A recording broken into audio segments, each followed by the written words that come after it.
Bonjour, nous allons vous présenter l'évaluation de la santé des tourbières par des indicateurs multitaxons. Les tourbières sont des zones humides sensibles qui sont les plus grands réservoirs de carbone terrestre.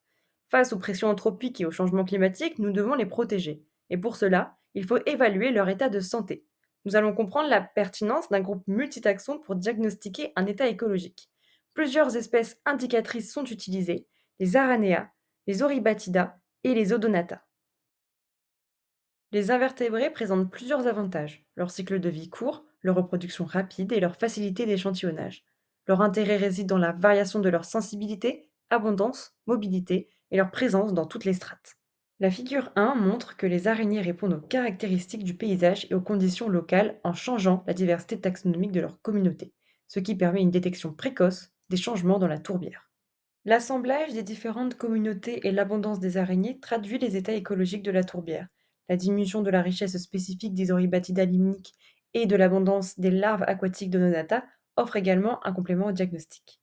La figure 2 montre que les Oribatida limniques sont positivement associés à une forte concentration de carbone dans l'eau, caractéristique des tourbières à sphènes.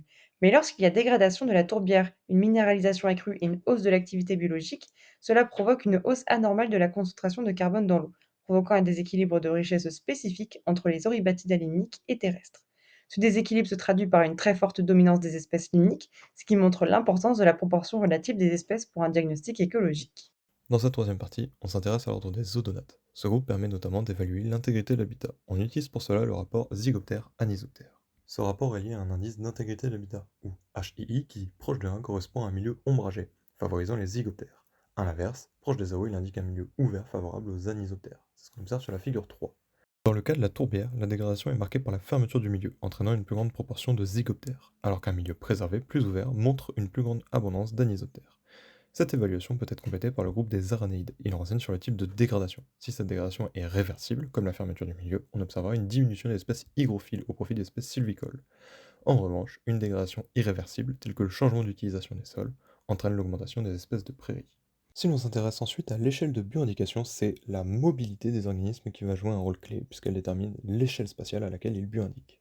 Les Oribatidas sont caractérisés par une faible mobilité active. Leurs déplacements sont donc principalement passifs. De ce fait, ils sont sensibles aux conditions environnementales locales et ils bioindiquent à une micro-échelle.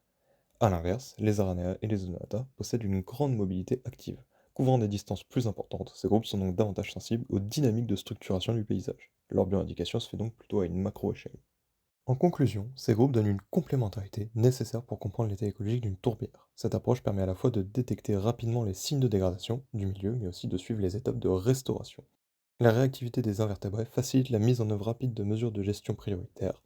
Et enfin, l'évaluation de l'efficacité des actions post-restauration peut s'appuyer sur l'évolution des espèces qui recolonisent le site, tout en étant complétée par la bioindication végétale.